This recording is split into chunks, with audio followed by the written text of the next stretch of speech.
অবশেষে ছাত্ররা জয়টা নিয়ে আসলো, স্বাধীন হলো বাংলাদেশ। কিন্তু কেন আগুন জ্বলছে সারা দেশে? এই জয় কি বিজয়ের নয়, নাকি দেশ পতন?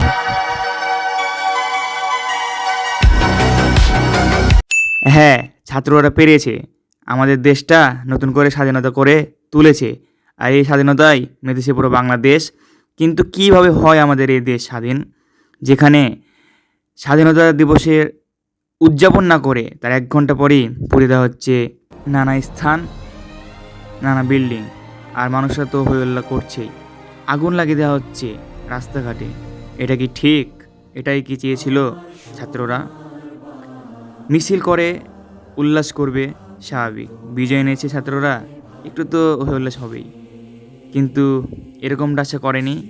মারামারি, খুন খেরাপি, ডাকাতি, চুরি। আমাদের শহর রাজশাহী, আজ এই শহরে নেই কোনো সুখ, সব দিকে হচ্ছে খালি ভাঙচুর। ছাত্ররা কি এটাই চেয়েছিল?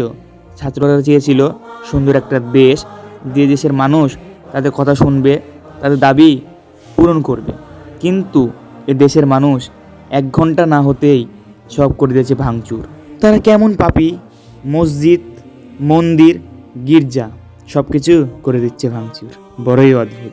বিজয়ের দিন উল্লাস হবে জানি, কিন্তু এত পুড়ে দেওয়ার দরকারটাই বা কি? তো তারা এমন এমন জায়গা পুরাছে যে জায়গাতে তাদের ভবিষ্যতেই থাকতে হবে, তাদের নেতাকর্মীরা থাকবে। তাহলে পুরানোর দরকারটাই কি?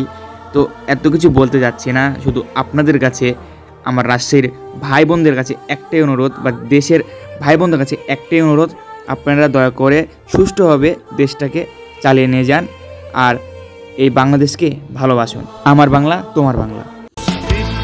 মিছিলে খোলা দেয়ালের ওপারে রক্ত প্লাবনে তোমার ক্ষীণ হাসি, কত আদরে ভালোবেসেছি